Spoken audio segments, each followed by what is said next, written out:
श्रीनाथादि गुरुत्रयं गणपतिं पीठत्रयं भैरवं सिद्धौघं बटुकत्रयं पदयुगं दूतिक्रमं मण्डलं वीरान्चतुष्टषष्ठनवकं वीरावली पंचकं श्रीमन्मालिनी मंत्रराज सहितं वंदे गुरुवर्मंडलम्। मैं अरुण व्यास सादर प्रणाम करता हूँ और धन्यवाद देता हूँ आप सबका, जिन्होंने मुझे इतने प्रेम और स्नेह के साथ सुना और उत्साहवर्धन भी किया। ये पराम्बा की कृपा है, उनके इस वार्ताक्रम को हम यहाँ तक लेके आ पाए हैं। हमने बात करी थी कि मातृका की क्रिया शक्ति में विश्व के कालक्रम का प्रसार होता है और उसी प्रकार मातृकाओं की क्रिया शक्ति से विश्व में देश क्रम का प्रसार होता है। कालक्रम का अर्थ हुआ टाइम, देश क्रम का प्रसार का अर्थ है मैटर। सहस्त्रों योजन जितना मातृकाओं का स्वरूप बताया गया है, अणुरणीयान महतो महीयान, छोटे से छोटा, अणु से भी अणुतर, महतो महीयान, बड़े से बड़ा। आज हम ये देखते हैं कि ओंकार से मातृकाओं की उत्पत्ति कैसे हुई। सहस्रार के भीतर एक अर्धचंद्र है। इस अर्धचंद्र से नित्य अमृत का क्षरण होता है। जब तक जीवन है तब तक वो अमृत का क्षरण होता है और ये अमृत का क्षरण यहां से होकर पूरे देह में व्याप्त होता है। खेचरी मुद्रा में योगी अपनी जिह्वा को उल्टा करके ये उस स्राव को जिह्वा से पकड़ते हैं। ये अमृत हमें जिंदा रखता है और यही अमृत षट चक्रों में जाकर मातृका बन जाता है। जब तक हमारे षट चक्रों में मातृकाएं हैं तब तक जीवन है। सहस्रार में जो अर्धचंद्र है, इसी को ओंकार कहा गया। इस अर्धचंद्र से स्राव हो रहा है, वो स्राव हमारे भीतर जा रहा है, जाके हमारे समस्त षट चक्रों में वो मातृकाओं के रूप में परिणित होता है और ये मातृका जीवन का पोषण करती है। ये जो चित्र आप देख रहे हैं, इड़ा है, पिंगला है, बीच में सुषुम्ना नाड़ी है। This is just a figurative way of explaining this whole thing. ओंकार की 5 कलाएं हैं, ओंकार के 5 भाग हैं। पहला भाग है नाद, दूसरा है अकार, तीसरा है उकार और चौथा है मकार, अ उ म, और 5वां है उसका बिंदु, जिसे हम कहते हैं अर्धमात्रा। अर्धमात्रा सता नित्या यानोच्चार्य विशेषतः, ये वो अर्धचंद्र है जिसका विशेष रूप से उच्चारण किया जाता है। इन 5 कलाओं से मातृकाओं की उत्पत्ति होती है। समस्त स्वर जो है वो नाद से उत्पन्न है। अकार से उत्पन्न मातृका वर्ग और चवर्ग है, ये अकार से उत्पन्न हुए हैं। क ख ग घ ङ च छ च छ,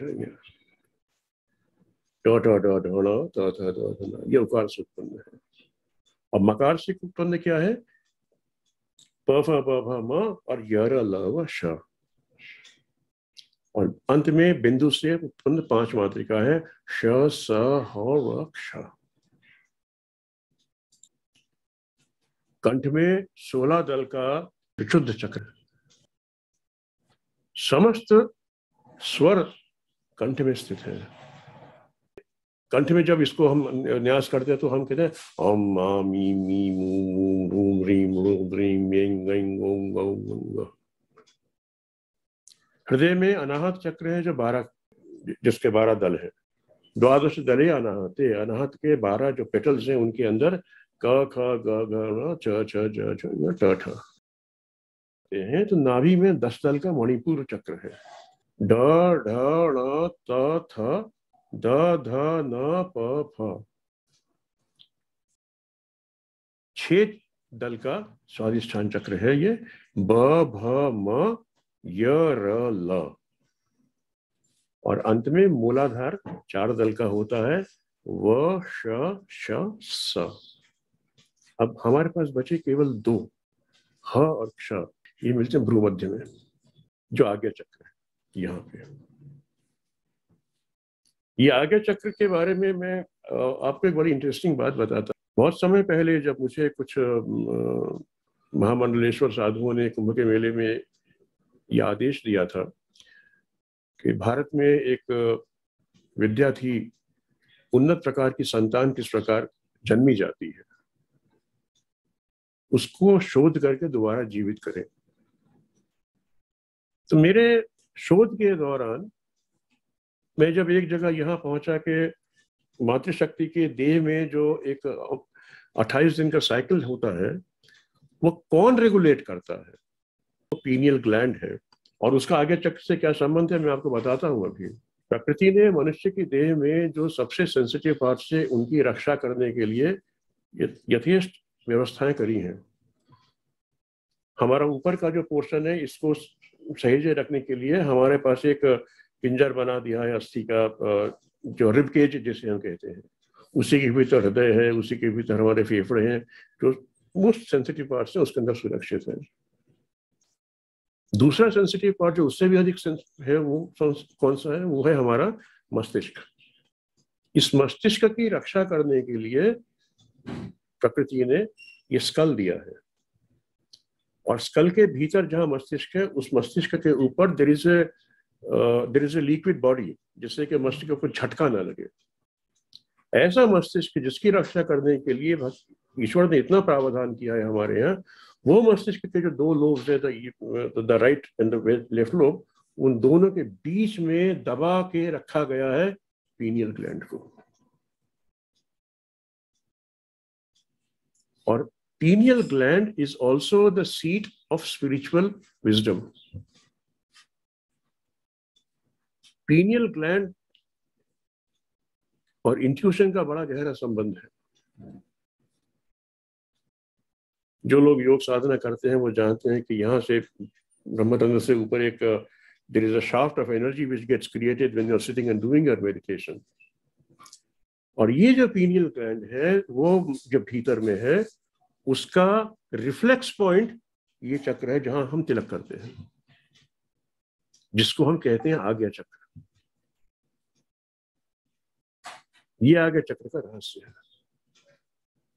केवल 2 दल हैं उसके अंदर, और ये 2 दल जो है may be they are representing the right part and the left part of the human brain, किंतु इनके भीतर है जो उसका वो आगे, ये आज्ञा चक्र है।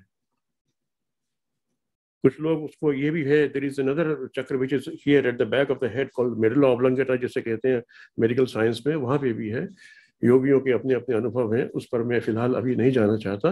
पर मैं ये कहना चाह रहा था आपसे कि ये जो आज्ञा चक्र है जिसको हम कहते हैं हमारे भ्रूमध्य में, ये जो तिलक हम जहाँ करते हैं, जिसके ऊपर ध्यान करने के लिए योगी कहते हैं कि आज्ञा चक्र में भ्रूमध्य में आप ध्यान करिए, यहाँ पे इसको एक्टिवेट करिए। यही अयोध्या है, यही अयोध्या है जहां कभी युद्ध नहीं होता। और यही जो अयोध्या है, this is the reflex point for activating the pineal gland. मैं तो हतप्रभ हो गया था देख करके एक पीनियल ग्लैंड जो जीवन के चक्र को रेगुलेट करता है by regulating the menstrual period in a women's body, that same pineal gland is also responsible for the spiritual development. तो स्पिरिचुअल डेवलपमेंट का और मानव जीवन का बड़ा करीबी संबंध यहां एस्टेब्लिश होता है। ये हमारे चक्र जो हैं सारे के सारे, ये सारे के सारे चक्र कब एक्टिवेट होते हैं? जब हम बात करते हैं। हम जब वैखरी से जो बात, वैखरी भी छोड़िए, हम जब मंत्र में भी जब हम किसी भी स्वर का या व्यंजन का उच्चारण करते हैं, भले वो मानसिक उच्चारण हो या वाचिक उच्चारण हो, जिस जिस दल पर, जिस जिस चक्र के जिस जिस दल के ऊपर वो वर्ण है या वो स्वर है, वो व्यंजन है, वो एक्टिवेट होता है। इसीलिए हम कहते हैं वर्ण है तो जीवन है। और सबसे ऊपर जो हमने जो सहस्रार है जिसकी हम बात कर रहे थे कि जहां से अमृत का स्राव होता है, वहां समस्त वर्ण, समस्त सारे स्वर, सारे व्यंजन वहीं पर है। इसीलिए वो सहस्रार कहलाता है। यहां से हम आगे बढ़ते हैं। हम देखते हैं कि मातृकाओं का 36 तत्वों से क्या संबंध है। और 36 तत्व में अगर हम देखें तो अवर्ग जो है ये तो शिव है। स्वर ना हो तो जितने भी व्यंजन है वो अपनी गति खो बैठेंगे। There can be no movement without in the व्यंजन्स, विदाउट द स्वर। तो कवर्ग जो है ये पंच महाभूत से जुड़े हुए हैं। मैं नीचे से ऊपर जाने की बात करता हूँ, स्थूल से सूक्ष्म में जाने की बात करता हूँ। सबसे ग्रॉस महाभूत जो है वो पृथ्वी तत्व है। पृथ्वी तत्व अपने में बाकी सारे चारों तत्वों को समेटे हुए है। पृथ्वी के बाद में है जल तत्व, जल के बाद में है अग्नि तत्व, अग्नि के बाद में है वायु तत्व, वायु के बाद में है आकाश तत्व। ये जो पंच तत्व है ये कवर्ग से है। तस्मात् वा ये तस्मात् आकाश संभूता। उसने जब कहा कि मैं मैनिफेस्ट हूं, मैनिफेस्टेड इज द आकाश। आकाशाद वायु, आकाश से वायु, वायु और अग्नि, अग्निरापः, आपः मतलब जल, उद्भय पृथ्वी। चवर्ग में जब हम देखते हैं तो तन्मात्राएं हैं।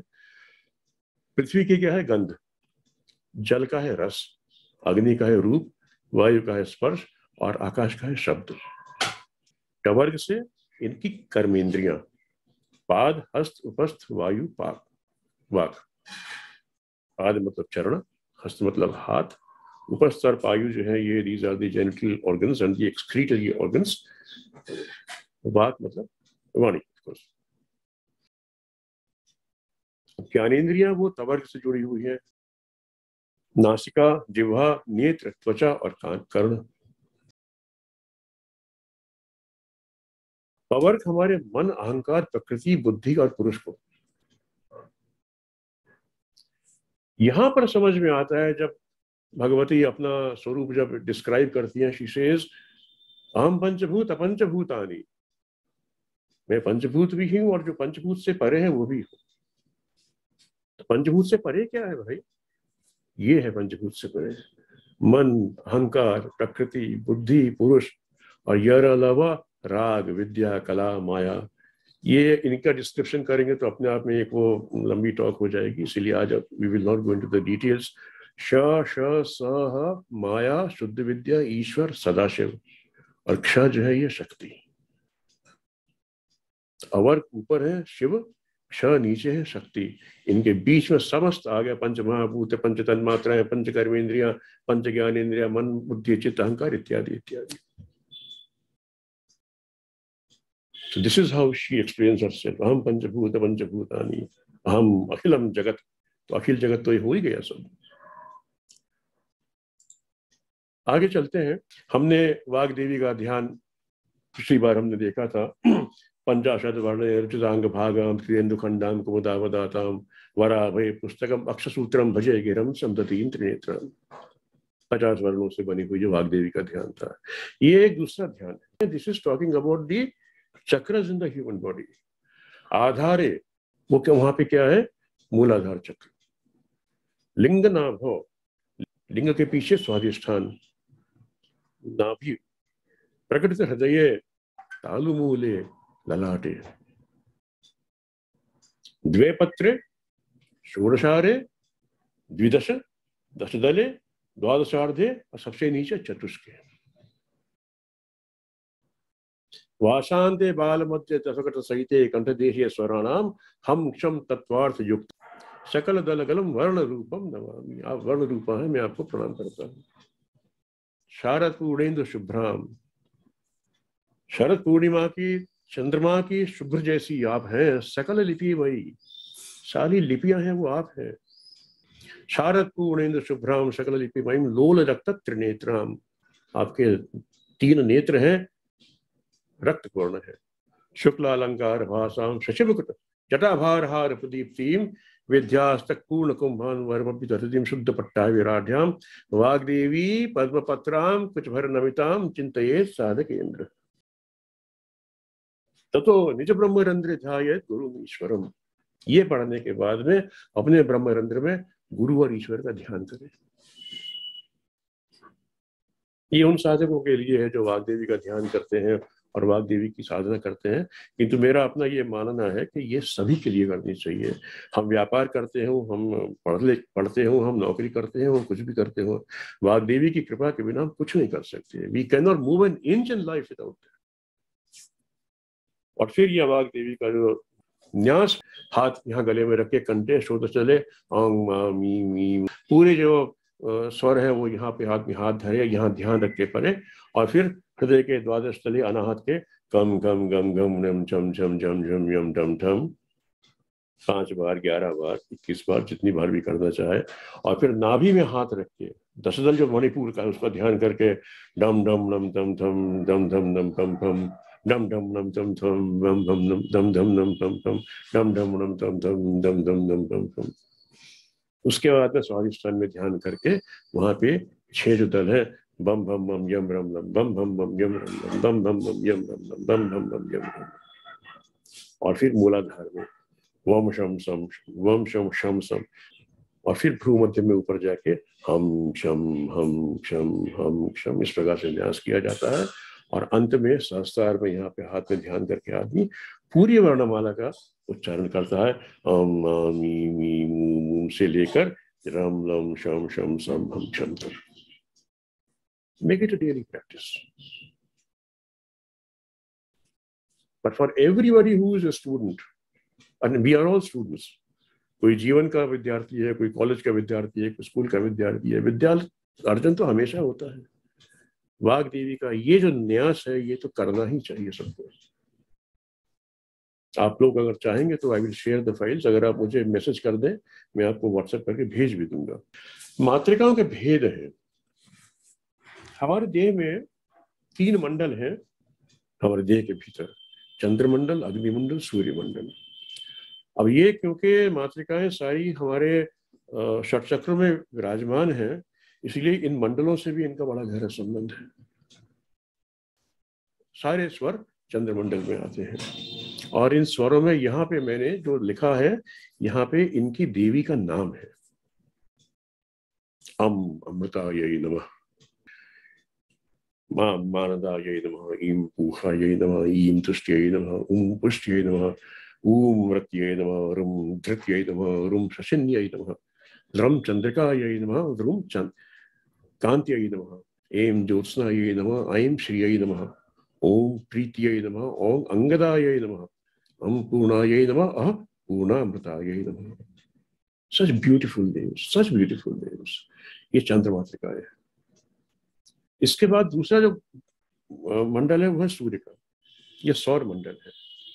इसमें मैं आपको पहले तो आप देख ले, मैं I will draw your attention to something very peculiar in this. ये भ तक, क से भ तक है, क ख ग घ च छ ज झ से लेके प फ ब भ म भ तक, पर इसमें 2-2 मातृकाओं को एक साथ जोड़ा गया है, और ये 24 है क्योंकि, और ये 12 सूर्य है। तो कहती है ना, हम द्वादशादित्य, हमें 12 सूर्य कौन है? मैं हूँ, हम द्वादशादित्य। जब वो कहती है हम पंचभूत पंचभूतानि, उसी में she is in that same, हम द्वादशादित्य। तो ये 12 आदित्य जो है उनकी मातृकाओं का ये नाम है। कम धम तपिन्यै नमः, खम बम तापिन्यै नमः, गम फम धूम्रायै नमः, घम पम मरीच्यै नमः, डम नम ज्वालिन्यै नमः, चम धम रुच्यै नमः, छम दम सुषुम्नायै नमः, जम थम भोगदायै नमः, झम तम विश्वायै नमः, यम णम बोधिन्यै नमः, टम ढम धारिण्यै नमः, ठम डम क्षम्यै नमः। इसमें एक बात ध्यान दें आप, आगे से ऊपर से देखें, पहला क्या है? कम, उसके बाद नीचे है खम, ख के नीचे है ग, ठीक है ना? क ख ग घ य च छ ज ज य ट ठ, फिर नीचे आ रहा है ड ढ ण त थ द ध न प फ ब भ, ठीक है ना? रिमेंबर, ये भ पे समाप्त हुआ। Now we will look at the अग्निमंडल की मातृका। यम धूम दर्शन, अग्नि के जो 10 जिह्वा हैं जिनको, यम धूम राशि नमः, रूम ऊष्मायै नमः, लम ज्वलिन्यै नमः, वम ज्वालिन्यै नमः, शम विस्फुलिंगिन्यै नमः, शम सुश्रियै नमः। मैं पढ़ रहा हूं तो मेरे तो रोमांच हो रहा है मुझे इस समय। शम सुश्रियै नमः, शम स्वरूपायै नमः, हम कपिलायै नमः, विवाहायै नमः, क्षम कव्यवाहायै नमः। तो आप एक बात ध्यान दें, स्वर मातृकाएं क से लेकर भ तक आई, आग्नेय मातृकाएं य से लेकर क्ष तक आई, म कहां गया? म नहीं है। म का न्यास ही नहीं होता है इस प्रकार से। मैंने आपसे कहा था ना, शुरू है अ, फिर मुंह से क्या निकलता है विसर्ग हा, और अंत में मुंह बंद करता तो ये मुंह भैरव है, भैरव का न्यास नहीं हो पाता, सामर्थ्य नहीं है किसी। तो जब ये मंडल वैसे तो होता है, म का न्यास किया जाता है मात्रिका का, किंतु यहाँ पे चंद्र मात्रिका, स्वर मात्रिका और आग्नेय मात्रिका, इनका जब भेद होता है तो इसमें म का न्यास नहीं है। ये एक बहुत ही रहस्य की बात है जो आज हमने इस पर चर्चा करी है, ये मात्रिका भेद। अब वास्तु वाले हैं ना हम, तो वास्तु में तो सब पूछते हैं इसकी दिशा क्या है। तो मैंने यहाँ पर इसको आई एम एक्सप्लेनिंग दिस। स्वच्छंद तंत्र है, उसमें कहता है अवर्गेतु महालक्ष्मी। पहले हम ये देख लें उनके ग्रुप क्या क्या है, और फिर हम देखेंगे वो ब्रह्मांड में कौन कौन सी दिशाओं की अधिपति हैं, कहाँ कहाँ वो स्पेस में कहाँ कहाँ कौन कौन सी एरियाज को ऑक्यूपाई करती हैं। अवर्गेतु महालक्ष्मी, महालक्ष्मी कौन है? वो अवर्ग जो है वो महालक्ष्मी है। कवर्गे कमलोद्भवा, कमलोद्भवा कौन है? ब्राह्मी। चवर्गेतु महेशानी, चवर्ग कौन है? महेश्वरी। टवर्गेतु कुमारिका, कुमारिका मतलब कौमारी। नारायणी तवर्गेत, तवर्ग कौन है? नारायणी, नारायणी मतलब वैष्णव, विष्णु की नारायण है ना, विष्णु की वैष्णवी। वाराही तो पवर्गिका, पवर्ग कौन है? वाराही। ये सब देवियां हैं, इनका पूजन होता है और हम स्थूल रूप में भी पूजन करते हैं, इनके मंदिर हैं, इनकी मूर्तियां हैं, इनके ये जितनी भी मातृका हैं, ये एक एक देवी को, ये एक समूह में एक एक देवी को देवी का स्वरूप है। ऐन्द्री चेव यवर्गस्था चामुंडा तो शवर्गिका एता सप्त महामात्री, ये 7 महामात्रिकाएं हैं, सप्त लोकों व्यवस्थित। 7 लोकों में। Having established this, अब हम आगे देखते हैं। This is an interesting thing। अब ये जो हमने पहले देखा था, ये जो महालक्ष्मी, ब्राह्मी, माहेश्वरी, कौमारी जो नाम हम देख रहे हैं राइट साइड में इस पे स्क्रीन में, इनका स्वरूप क्या है और ये इस भुवन के किस दिशा को संभाले हुए हैं। ब्राह्मी कमल पत्राभा दिव्या भरण भूषिता, कमल के पत्र जैसा जिनकी आभा है, दिव्य आभूषण पहने हुए हैं। आग्नेयम दिशि देवीशी सदावैशी दिवापरा, वो आग्नेय दिशा में है। तो ब्राह्मी कौन है? कवर्ग है। तो क ये जो मातृकाएं हैं, ये साउथ ईस्ट की। जो लोग यहाँ पर हैं, जो वास्तु की फ्रेटर्निटी से हैं, मेरा उनसे निवेदन होगा कि इस पर भी थोड़ा ध्यान दें। हम खाली 8 दिशाओं के जो 8 लोकपाल हैं उनकी बात करते हैं। This is the deeper aspect of that. कवर्ग ब्राह्मी, ब्राह्मी कमल पत्राभा दिव्याभरण भूषिता आग्नेयम दचि देवेशी स्थिरावेशी वापरा। उसके बाद में चवर्ग। अच्छा, ये जो फिगर बनी है, इस फिगर में मैं पहले आपको एक्सप्लेन कर दूं। जो ऊपर वाला भाग है, यहाँ जहां आप देख रहे हैं, I don't know whether you can see my mouse on that screen. ऊपर नॉर्थ है, नीचे साउथ है, राइट में ईस्ट है, बाएं में वेस्ट है। तंत्रशास्त्र में ऐसा होता नहीं है, तंत्र में नॉर्मली ऊपर पूर्व माना जाता है। तो इसी प्रकार से उस हिसाब से कवर्ग है ब्राह्मी, जो साउथ ईस्ट दिशा ये बनी। उसके बाद चवर्ग ये माहेश्वरी। हम जानते हैं कि ईशान कोण जो है वो महेश का है, महेश्वर शिव का है। तो महेश्वरी का भी ईशान कोण है। शंख गोक्षीर संकाशा त्वैशान्याम तु वरानने, माहेश्वरी महातेजा तिष्ठते सुरपूजिता। उनको सूर्य सारे देवता लोग पूजन करते हैं। उसके बाद टवर्ग कौमारी, कौमारी पद्मगर्भाभा हार केयूर भूषिता दिश उत्तरस्याम देवेशी। अब उत्तर दिशा की, दिश उत्तरस्याम देवेशी कामिनी परिपासिता। So clearly laid out for all these deities। तवर्ग Vaishnavi का है।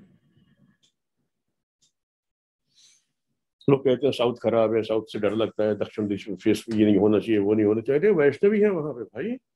दक्षिणस्याम दिशि तु ता उपास्ते परमेश्वरम वैष्णवी थी चा विख्याता शिवेन परमात्मा। शुरू में ही कह दिया दक्षिणस्याम दिशि तु सा उपास्ते Parameswaran.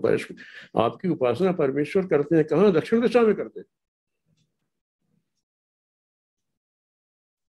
So now we can understand the profundity of these मात्रिकास।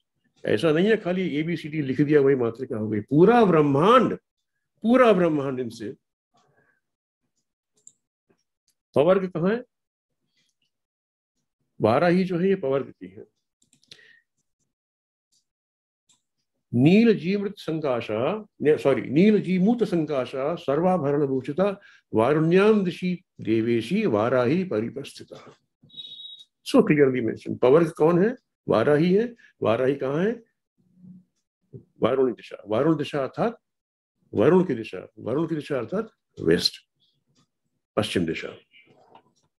आगे देखें हम। यवर्ग कौन है? ये इंद्रिय है। तो इंद्र जो है वो पूर्व के अधिपति है, तो इंद्रिय भी कहाँ होंगी? पूर्व में ही तो होंगी।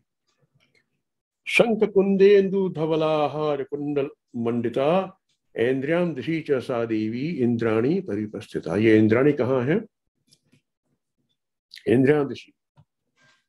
इंद्रिया दिशि अर्थात पूर्व की दिशा। और शवर्ग बचा। शवर्ग में कौन है? चामुंडा, साउथ वेस्ट, जहां हम कहते हैं कि ओके कराल वदना दीप्ता सर्वाभरण भूषिता नैऋत्याम दिशि चामुंडा उपास्ते परमेश्वरम। परमेश्वर आपकी उपासना कहाँ करते हैं? चामुंडा, नैऋत्य दिशा में करते हैं। तो शवर्ग जो है ये चामुंडा है। सो फाइनली अब रहा क्या? We are left with only one which is अवर्ग। तो वहां लक्ष्मी जो है वो नॉर्थ वेस्ट में है। इस प्रकार हम ये देखते हैं कि खाली ऐसा नहीं है कि अष्टदिक्पाल अष्टदिशाओं का अष्टदिक्पाल है, जिस पर एक चर्चा हमने बहुत पहले एक बार दूसरे किसी प्लेटफॉर्म पे हमने करी थी। अष्टमात्रिकाएं भी हैं, और यदि ये मात्रिकाएं ब्रह्मांड की 360 डिग्री के सब जगह ये फैली हुई हैं, तो इसका अर्थ तो ये हुआ कि सारे ग्रह, सारी राशियां, सारे नक्षत्र ये भी उनसे उत्पन्न होंगे। आइए देखते हैं। मातृकाओं का, नक्षत्रों का जन्म जो है वो मातृकाओं से हुआ। और ये प्रपंच सार तंत्र, अ से अश्विनी, ई से भरणी, ई ऊ से कृत्तिका, ये पूरा डिस्क्रिप्शन है। हम देख रहे हैं कि सारे जितने नक्षत्र हैं वो सारे के सारे इनसे जन्म हुआ है। और ऐसा नहीं है कि एक फॉर्मेट में है। आप देखें अश्विनी, भरणी, कृत्तिका, रोहिणी, मृगशिरा, आर्द्रा, पुनर्वसु, यहां तक तो स्वर चले ओ औ पुनर्वसु के। अंग कहाँ है? अंत में आ गए, रेवती के पास अंग। ये अड़ा जो है ये एक्चुअली पहले आना चाहिए था, अंग यहाँ आना चाहिए था बाद में। कहने का अर्थ क्या कि starting from the beginning till the end ये संपुट कहलाता है। बांध दिया दोनों तरफ से। अ से आरंभ हुआ अश्विनी से, और रेवती में समाप्त हुआ अ से समाप्त हुआ। प्रपंच सार तंत्र का ये कथन है। समस्त नक्षत्रों का जन्म मातृकाओं से है। We will now go ahead. ग्रहों से मातृका का क्या संबंध है? यहां स्पष्ट दिखता है।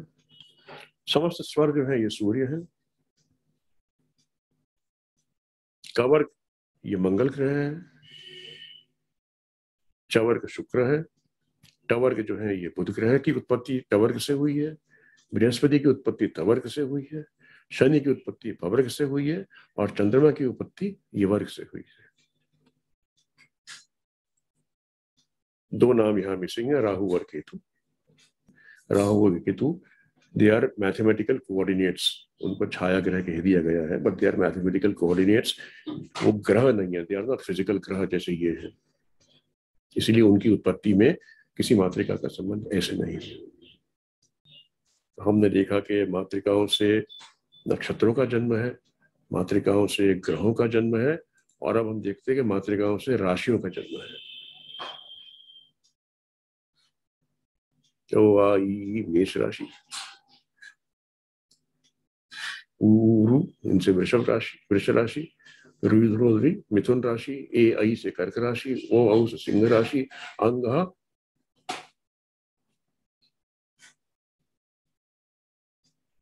श स ह ल क्ष, ये अंत के हैं, ये यहाँ आ गए हैं।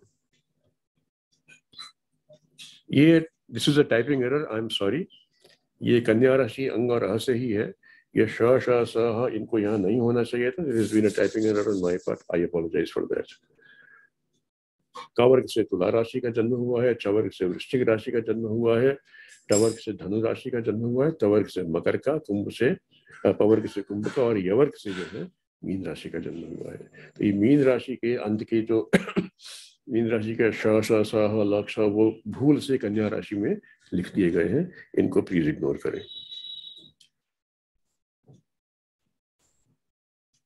अब मैं एक ही बहुत ही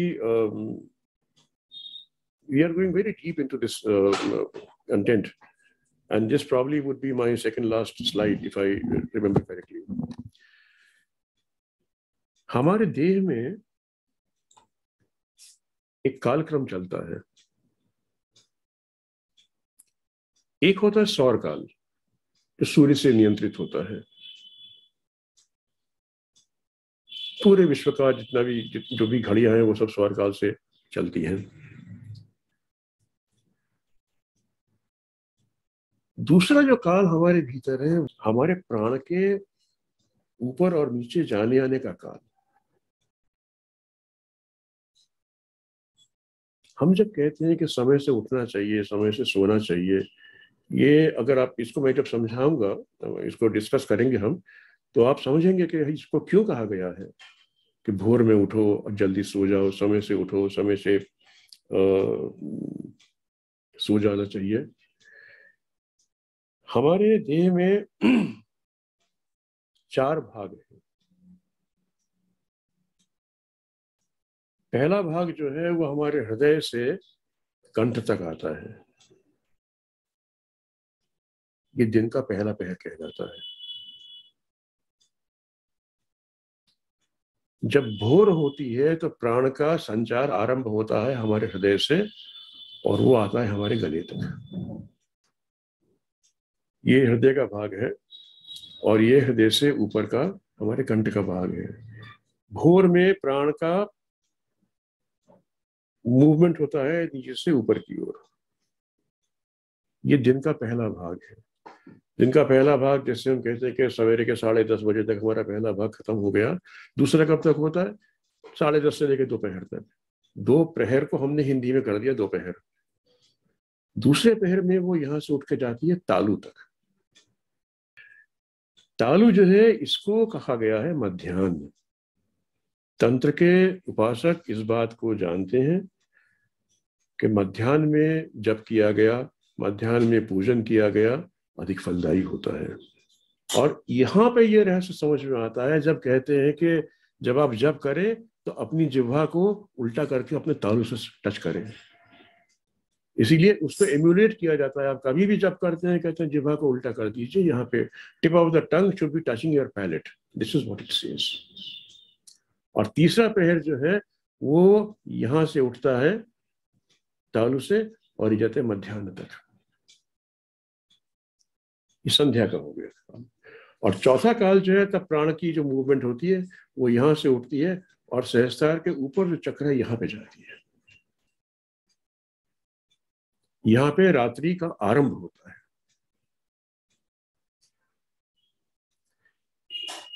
रात में प्राण का आरोह जो था वो अवरोह में आरंभ होता है। रात में जैसे यहां से चलेगा फर्स्ट हाफ, और ये अर्धरात्रि बीच में, और यहाँ पे तीसरा। और जब यहाँ नीचे जब पहुंचता है, जब यहाँ प्राण पहुंचता है तो हम कहते हैं प्रभात हुआ।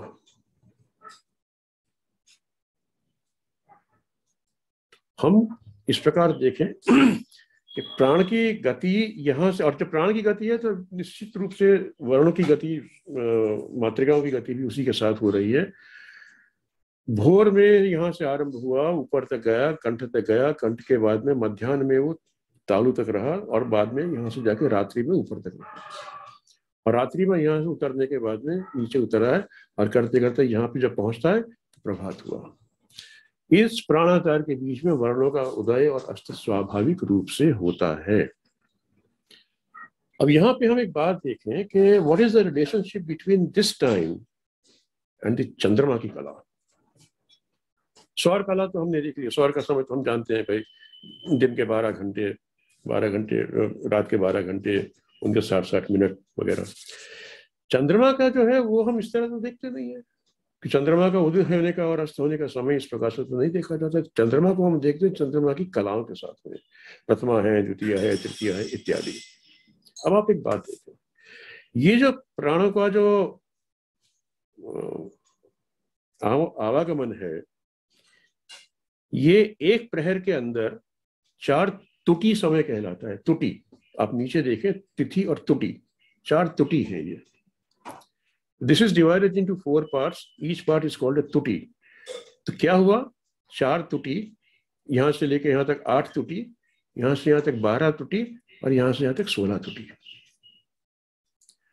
और फिर नीचे उतरने की 16 तुटी, 4 8 12 4 16, तो टोटल कितनी हुई, 32 तुटी। 32 तुटी में से यहां पर आधी तुटी और वहां की आधी तुटी, ये संधि की तुटियां होती है। जब प्राण ऊपर जा रहा है तो नीचे आ रहा है, तो जो एकदम लास्ट पॉइंट है वो संधि काल है ना, जिसको हम संध्या कहते हैं। इसी प्रकार से यहां पे संध्या है। तो 32 तुटी में से आधी तुटी ऊपर और आधी तुटी हमने निकाल दी, तो बचा क्या, 15। 16 16 32 तुटी, 32 तुटी में से आधी तुटी शुरू में, आधी तुटी यहां से निकल गई, तो 32 में से वी आर लेफ्ट विथ 30 तुटी। 30 में से ये जो 15 जाने की और 15 आने की जो है, ये तिथि कहलाई। इसीलिए 15 दिन की 15 तिथि की अमावस्या का समय होता है, 15 तिथि का पूर्णिमा का समय जो होता है, अमावस्या कृष्ण पक्ष में, अमावस्या से नाउ व्हाट हैपेंस, कृष्ण पक्ष में चंद्रमा फुल मून से अमावस्या की ओर जाते हैं, तो अमावस्या पर्यंत एक तिथि का क्षय होता रहता है, और जब अमावस्या से पूर्णिमा की ओर जाना होता है तो एक एक तिथि का पोषण होता रहता है। इस प्रकार हम ये देखते हैं कि जो ब्रह्मांड में है, पिंड में है, हम कहावत है यथा ब्रह्मांडे तथा पिंडे, ये साक्षात हमारे सामने है कि चंद्रमा की कलाएं जिस प्रकार से बदल रही हैं, चंद्रमा की मूवमेंट जैसे हो रही है, उसी प्रकार से उन कलाओं के साथ में हमारे भीतर भी हो रहा है। This is a very complicated issue. I have tried to explain this in the most simple manner which I could. और अब हम इसके आगे चलते हैं। This is my last slide. मंत्राणा मातृका देवी, हमने पिछली बार भी चर्चा की थी इस बारे में। मंत्र में मातृकाओं का जो चरम है वो मातृकाओं का मंत्र में है। मंत्र क्या है, शब्द की चरम अवस्था।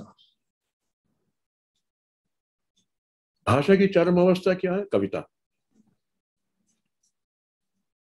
मंत्र की चरम अवस्था क्या है, मातृका की चरम अवस्था भाषा, भाषा की चरम अवस्था कविता, कविता से भी ऊपर वो मंत्र। वेद में जो ऋषि थे, जो दृष्टा ऋषि थे, उनको कवि कहा गया है। कवि का मतलब खाली वो नहीं है जो तुकबंदी करके कविता लिखता है, जो सत्य का साक्षात्कार करता है, जिसे सत्य का बोध होता है, उनके लिए कवि कहा गया है।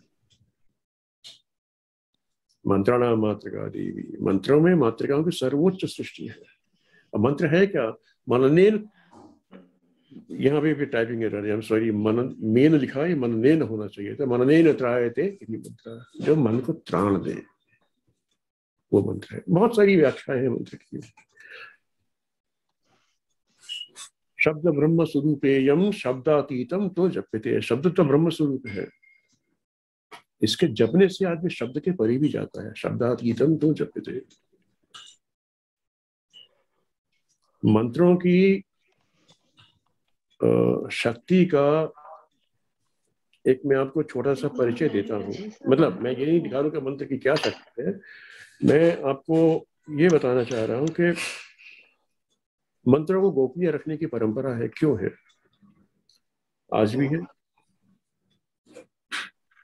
मंत्रों में असीम शक्ति है और उस असीम शक्ति को यदि किसी अनधिकारी के पास दे दिया जाए तो दो बातें होंगी, या तो किसी अन्य का हित करेगा या स्वयं का हित करेगा।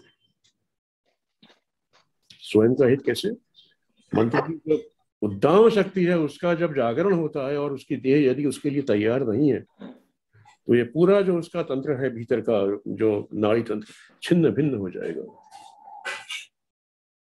और मैंने सुना है संतों से कि उसके बाद में, and this has happened in the case of Ramakrishna Paramhansa ने भी कहा था। एग्जैक्टली ये नहीं था कि ये छिन्न भिन्न हो जाएगा तो क्या होगा, वो किसी का भाव तोड़ने की बात थी। इस जन्म में नहीं हो पाता वो रिपेयर, एक नई देह चाहिए उसके लिए। तो इतनी दाम शक्ति को यदि किसी ने जागृत किया और वो उसके लिए तैयार नहीं है, उसे मालूम नहीं है how to take care of that, the entire system will collapse. तो वो पागल भी हो सकता है, वो आत्महत्या भी कर सकता है, वो बहुत सारी। और इस प्रकार के एक नहीं, हम यदि ढूंढेंगे अपने आसपास थोड़ा तो हम पाएंगे कि ऐसे अनेक लोग मिलेंगे। इसीलिए कहा गया पुस्तक में से देख के मंत्र नहीं पढ़ना चाहिए जब तक आप किसी से समझे ना उसे। तो मंत्रों को गुप्त रखने की परंपरा कैसे निभाई गई? सो सिंपल, मंत्र को लिखा ही नहीं, डिस्क्राइब कर। डिस्क्राइब कैसे किया? पहले कौन सा स्वर आएगा, फिर कौन सा व्यंजन आएगा, फिर कौन सा स्वर आएगा, फिर कौन सा व्यंजन आएगा, इस प्रकार से। मैं आपको एक उदाहरण देता हूं। व्यधिकार संयुक्तम वीति होत्र समन्वितम अर्धेन्दु लसितम देव्या बीजम सर्वार्थ साधकम एवं एकाक्षरम ब्रह्म यतः शुद्ध चेतसा ध्यायन्ति पारमानंदमया ज्ञानाम्बुराशय। 4 लाइन का एक डिस्क्रिप्शन। व्यधिकार संयुक्तम वेति होत्र समन्वितम अर्धेन्दु लसितम, इतने में मंत्र का डिस्क्रिप्शन हो गया। ये क्या मंत्र है? ये बीज मंत्र है। बीज होता है एक वृक्ष का बीज, छोटा सा होता है, उसको आप डालते हैं तो एक बड़ा पेड़ खड़ा हो जाता है। इसी प्रकार से मातृकाओं के एक समूह जो है उनसे बीज बनते हैं और ये बीज अत्यंत शक्तिशाली है, वेरी पावरफुल। थोड़ा समय अधिक हो गया, I will wind up in the next 10 minutes. Please bear with me. Today is the last day and allow me a little more time to wind up. And this is the last slide also. तो यहां पे जो बीज describe कर रहे हैं, वियत ईकार संयुक्त। वियत किसे कहते हैं? आकाश। आकाश तत्व का बीज वर्ण क्या है? हा।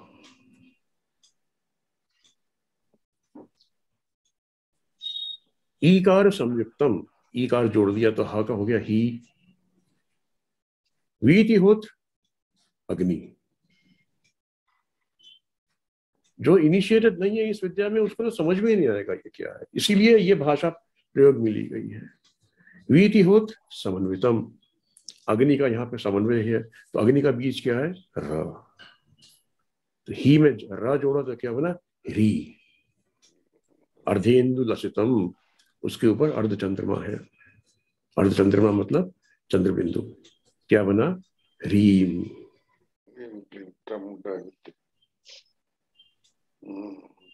रीम। अर्धेन्दु चंद्रलसितम बीजम सर्वार्थ साधकम एवं एकाक्षरम, ये भगवती का बीज है। इसी को तांत्रिक प्रणव भी कहते हैं। कामो योनि कमला वज्रपाणे गुहा हसा मातेश्वा भ्रमिंद्र पुनर्गुहा सकला माया च पुरुष विश्वमादादि विद्यो। ये दूसरा एक मंत्र है। इस प्रकार की ये परंपराएं रही हैं मंत्रों को सुरक्षित रखने की। आज भी ये होता है, in case of a doubt how do you figure out ये मंत्र सही लिखा है कि नहीं लिखा है? Look at the description of the मंत्र। जो बड़े मंत्र हैं, पीताम्बर का मंत्र है 36 अक्षरों का, डिस्क्रिप्शन है, पहले क्या फिर क्या फिर क्या फिर क्या फिर क्या। You can not go wrong. ना तो मंत्र की संरचना में आप गलती कर सकते हैं, ना तो उसके ऋषि में, ना छंद में, सब डिस्क्राइब किया हुआ है। और किसके लिए? Only for the person who is worthy of it. निर्णय कौन करेगा हम वर्दी है कि नहीं है? निर्णय वो करेंगे जो हमें पढ़ाते हैं। अगर स्थूल रूप में है तो जो गुरुजन हमें पढ़ाते हैं, और सूक्ष्म रूप में है तो भीतर बैठे गुरु जो है सदाशिव दक्षिणामूर्ति। मत तो coming back to the point, चरम अवस्था है मातृकाओं की वो मंत्र में है। मंत्र के आगे शब्द मौन हो जाता है, जा ही नहीं पाता। उसके बाद अगर कुछ बचता है तो केवल एक, वो समाधि जिसमें देखने वाला और दिखने वाला एक हो जाता है, क्योंकि वहां शब्द रहता नहीं है।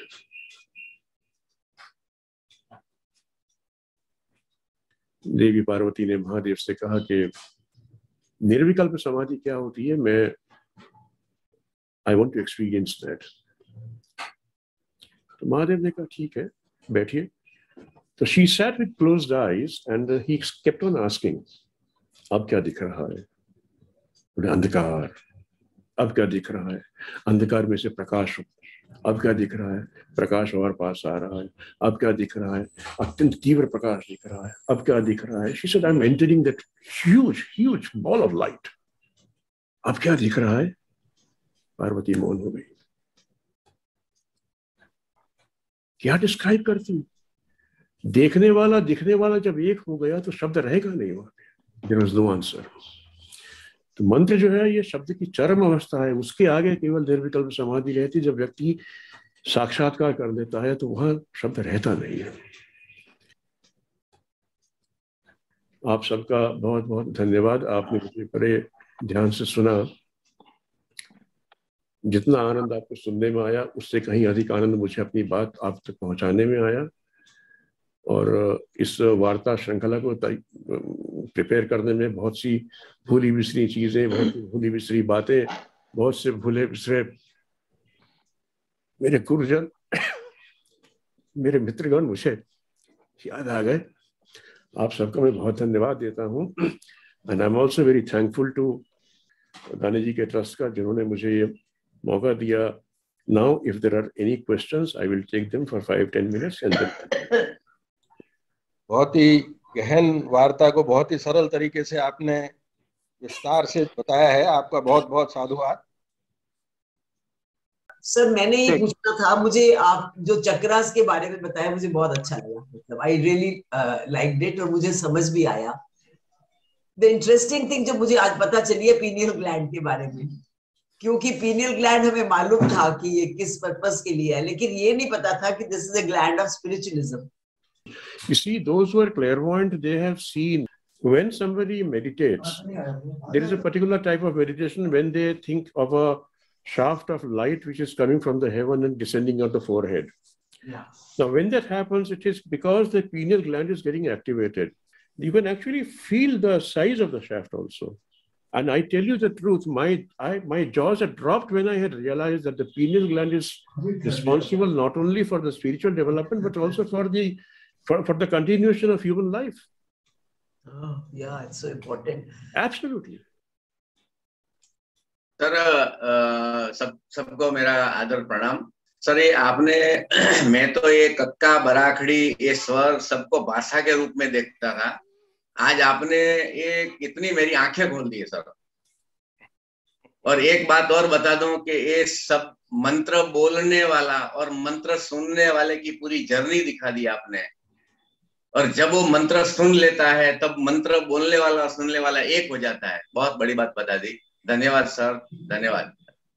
विष्णु जी गोयल, मंत्र तंत्र और यंत्र में क्या संबंध है? क्या मंत्र के अनुसार तंत्र चलता है, तंत्र से यंत्र चलता है? इनका थोड़ा सा कनेक्शन बतलाएं तो बड़ी कृपा। अब मान लीजिए मुझे किसी को बताना हो कि विष्णु गोयल जी कौन है, मैं डिस्क्रिप्शन दूंगा, ये विष्णु गोयल जी है, व्यापारी है, नोएडा में रहते हैं, फिर उनके परिवार के बारे में बताऊंगा, फिर उनके कार्यकलाप के बारे में बताऊंगा। तो जितना भी डिस्क्रिप्शन है मैं विष्णु गोयल जी का वो बताऊंगा। ये एक तरीका है विष्णु गोयल जी को समझाने का। दूसरा तरीका है उनकी फोटो दिखा दूं, उनके व्यापार की एस्टेब्लिशमेंट का फोटो दिखा दूं, उनके परिवार का सबका फोटो दिखा दूं। तीसरा तरीका है मैं एक सर्कल ड्रॉ करूंगा कि ये विष्णु गोयल जी हैं, बगल में एक दूसरा सर्कल, ये विष्णु गोयल जी की धर्मपत्नी है, ये गोयल साहब का एट्रीब्यूट है, ये उनकी अच्छाई है, ये उनकी दूसरी अच्छाई है, ये उनकी तीसरी अच्छाई है, ये उनका व्यापार है, ये उनका ये एट्रीब्यूट है, ये उनका सामाजिक दायरा है जहाँ पे वो काम करते हैं, ये उनके परिवार के लोग हैं। इन परिवार के लोग ऐसे ऐसे ऐसे करते करते करते करते एक ज्योमेट्रिकल फिगर बननी शुरू हो जाएगी। तो नंबर 1 शाब्दिक रूप से समझाया, नंबर 2 चित्र के माध्यम से समझाया, नंबर 3 ज्योमेट्रिकल फिगर के माध्यम से समझाया। तो पहला जो है वो मंत्र है, दूसरा जो है वो मूर्ति है, और तीसरा जो है वो यंत्र है।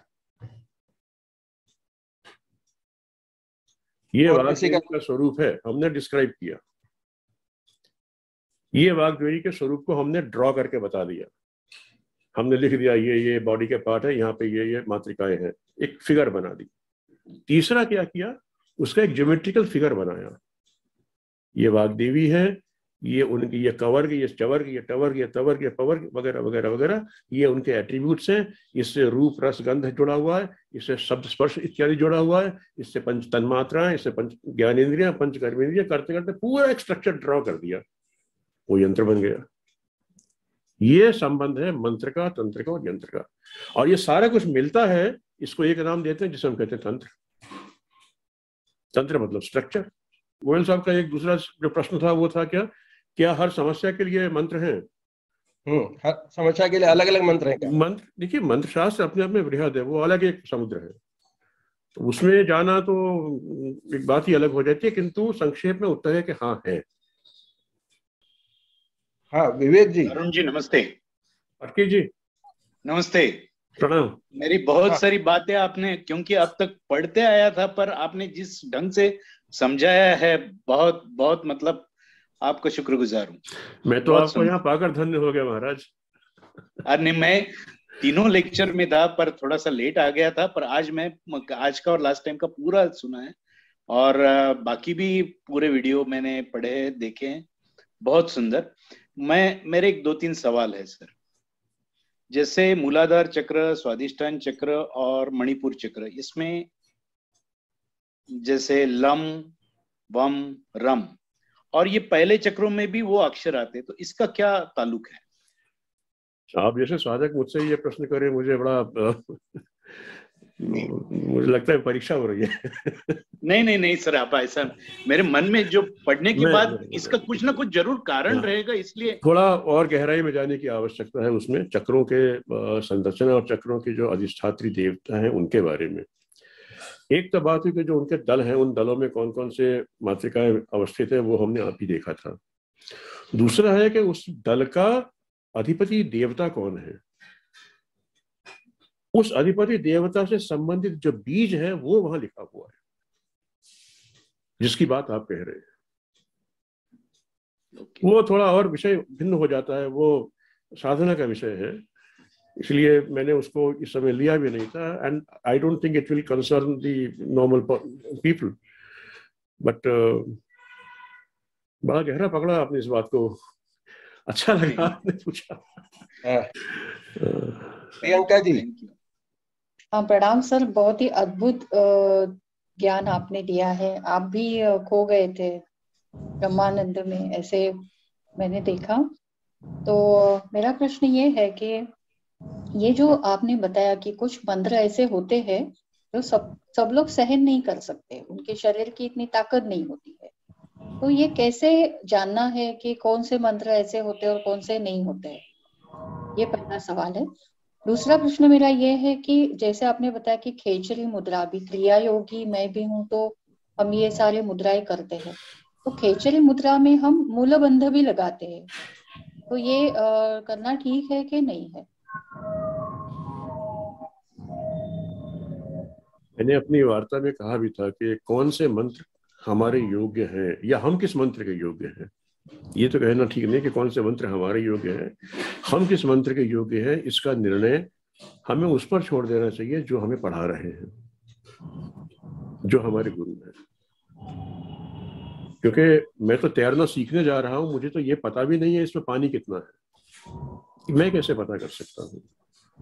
बेहतर हुआ जो मेरा कोच है, let that coach tell me कि ये 4 फुट का लेवल है, अभी तुम यहाँ उतरो, आगे 50-20 फुट का लेवल है, वहां बाद में लेके जाएंगे। दूसरी बात जो आपने पूछी कि मुद्राओं के साथ में बंध का क्या संबंध है, वो तो योग की एक विशिष्ट परंपरा है, हठ योग की, जिसमें मुद्राओं के साथ में बंध लगाए गए हैं, और उसका जो अपना एस्टेब्लिश नॉर्म है वो तो होना ही चाहिए। उसमें तो कोई प्रश्न ही नहीं है कि ये करना चाहिए कि नहीं करना चाहिए। जहां कहा है करना चाहिए, निश्चित रूप से करना चाहिए। जो भी गुरु परंपरा है, जिस गुरु परंपरा में कहा है कि इस क्रिया को इस प्रकार से करे, उस समय तो आंख बंद करके बिना प्रश्न के उसको करना चाहिए। कुतूहल के लिए नहीं, समझने के लिए आदमी पूछे हाँ क्यों करना चाहिए, वो एक अलग बात है। जिज्ञासा अपनी जगह पर है, किंतु जिज्ञासा का स्थान यदि वाद प्रतिवाद ने ले लिया तो प्रॉब्लम हो जाती है। इसीलिए जिस परंपरा में हम हैं, उस परंपरा में जो भी बातें कही गई है, देखिए कोई परंपरा रातों रात बनती नहीं है। It takes hundreds and hundreds of years for a परंपरा टू मैनिफेस्ट। तो जो वांटेड है उसको रख लिया, जो अनवांटेड है उसे हटा दिया, जो वांटेड है उसे रखा, जो अनवांटेड उसे हटाया। बहुत जब पुरानी ये छानने की प्रक्रिया से गुजरते गुजरते गुजरते गुजरते एक परंपराएं बनी है। और अगर हम कहें कि हम इसको दोबारा पूछें कि ये बंध के साथ में, ये मुद्रा के साथ में ये बंध लगना चाहिए कि नहीं चाहिए, it will be like as people say री इन्वेंटिंग द व्हील। जो परंपरा है जिसमें कह रहा है ये करना है, करिए उसे। गुरविंदर जी, मेरा एक छोटा सा सवाल है। हम मंत्र, कई मंत्र जैसे गायत्री मंत्र है, हम कभी भी किसी भी तरीके से उसका उच्चारण शुरू कर देते हैं। अगर हम मंत्र पूरी तरह से ठीक तरीके से नहीं उच्चारण कर रहे तो उसका क्या नुकसान हो सकता है? एक छोटी सी कहानी सुनाता हूँ आपको, बड़ी फेमस कहानी है ये। बेटी साहब अपना कैमरा बंद मत करिए, I want to see you and talk to you. अच्छा, इतने अरसे बाद तो आपके दर्शन हो रहे हैं। Vaidya Sahab has been the secretary of the Noida branch of Sri Aurobindo Society.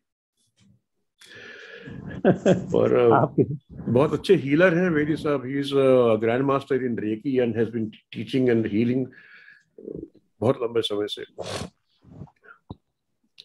वो एक बालक था, उसको एक गुरु ने अपने संरक्षण में ले लिया और उसको धीरे धीरे उसको पढ़ाते गए। और जब वो थोड़ा बड़ा हुआ तो उसने कहा कि मैं कुछ ऐसी विद्या तुझे देना चाहता हूँ जो तेरे हर समय काम आएगी जी। अब इसमें क्यों परंतु में मत जाइएगा, this is just a story to explain a point. उसको क्या सिखाया? उसको एक दुर्गा जी का कवच है वो दे दिया। उसके बाद वो लड़का जब 24-25 साल का हुआ, उसके गुरु जी का देहांत हो गया। गुरु जी की जितनी भी संपत्ति थी वो सारी की सारी उसके पास आई। लोगों को लगने लगा ये बड़ा एलिजिबल बैचलर है, इसके साथ हम अपनी कन्या का विवाह करते हैं, हमारी कन्या सुखी रहेगी। बड़े धूमधाम से शादी हुई। 8 महीने 10 महीने में हिज वाइफ पास्ट अवे। 6-8 महीने बाद दोबारा रिश्ता आया, दूसरी शादी हुई। 8-10 महीने बाद वो उसका भी देहांत हो गया। फिर 8-10 महीने बाद तीसरी शादी हुई, उसका भी देहांत हो गया। Then this fellow got upset कि मामला क्या है, ऐसा क्या हो रहा है कि मेरी पत्नी आती है, 8-10 महीने में उसका देहांत हो जाता है। लोगों ने कहा भाई हो गया तो होगा, चलो एक शादी और कर लो। बोले नहीं अब नहीं। तो वो अपने गुरुजी के जो भाई थे, गुरु भाई, उनके पास में गया, सारी बात समझाई। वो भी बड़े हैरान कि ऐसे कैसे है। एक सामान्य होता है कि आप जाते हैं किसी के पास तो लोग कहते हैं अच्छा ठीक है 2-3 दिन रुको हमारे पास में रहो, हम देखते हैं, समझेंगे क्या बात है, सोचने का समय दो। सुबह के समय वो व्यक्ति उठा है और उठने के बाद अपना नित्य कर्म करने जब बैठा, नित्य कर्म से मेरा पूजा, तो उसका पाठ जब सुना उनके गुरुजी के जो गुरु भाई थे उन्होंने उसको वहीं रोक दिया। बोले तुम यहाँ गलती कर रहे हो और इस कारण से सारा प्रॉब्लम है। एक पंक्ति है उसमें, भार्याम रक्षतु भैरवी, मेरी पत्नी की रक्षा भैरवी करे। वो लड़का क्या पढ़ता था, भार्याम भक्षतु भैरवी,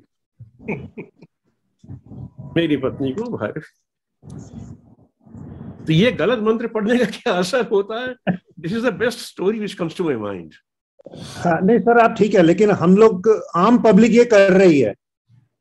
जो मुझसे कभी कोई पूछता बोलता, मैं कहता हूँ अभी मुझे नहीं पता, किसी ज्ञानी आदमी से पता करो कैसे। साहब एक बात मुझे बताओ ना, हम बोले कि साहब मैं कोशिश करता हूँ गाड़ी चलाने की, मगर ठीक से चलती नहीं, 2-4 को ठोक ही देता हूँ, मैं क्या करूँ?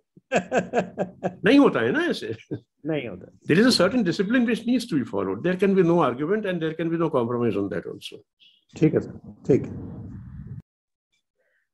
नमस्कार सर, बहुत बहुत शुक्रिया, आपने इतना उत्तम ज्ञान हमें दिया।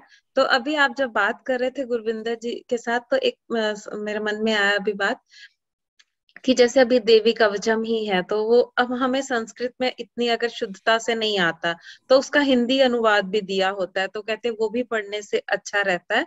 तो उसके बारे में आप क्या कहते हैं? अनुवाद पढ़ने में जो मंत्र की लय की जो शक्ति है वो तो नहीं आ पाती है। अनुवाद पढ़ना ठीक है, हमने एक कि ये देवी मेरी ये रक्षा करे, वो मेरे ऐसे रक्षा करे, मैं उसी कवच की बात कह रहा हूँ। मंत्र का जो प्रभाव है, मंत्र का जो बल है, वो उसके ताल में, उसके लय में, उसके शब्द के उच्चारण में है। मंत्र का बल, मंत्र तो मातृकाओं से बना है ना, तो ट्रांसलेशन में मातृकाओं को छोड़ दिया हमने। We are not following that set of मातृकास।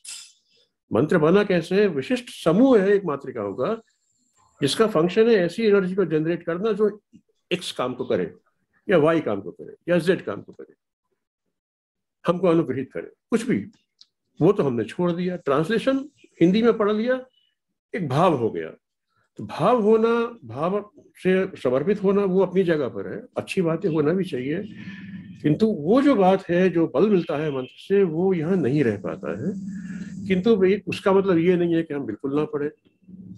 तो चेष्टा हमारी ये होनी चाहिए कि हम भले ट्रांसलेशन पढ़े, let us go and sit with somebody and learn how to do it. हम कोई अपनी कमजोरी को लेके क्यों चले? हम क्यों ना कोशिश करें उसको दूर करके कुछ सीखने की।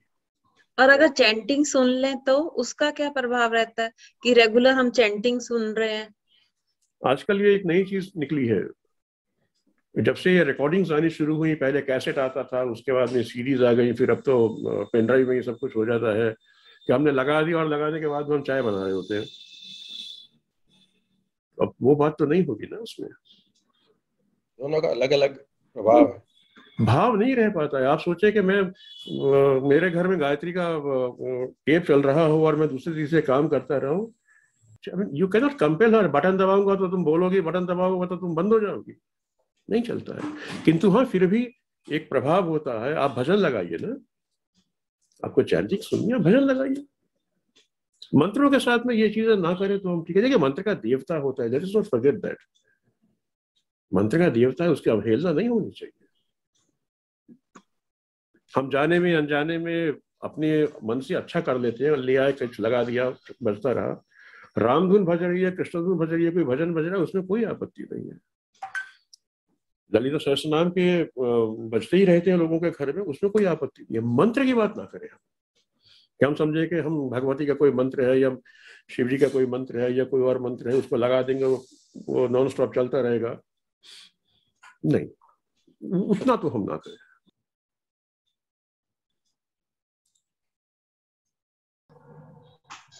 सर्वे भवन्तु सुखिनः, सर्वे सन्तु निरामयाः, सर्वे भद्राणि पश्यन्तु मा कश्चित् दुःखं।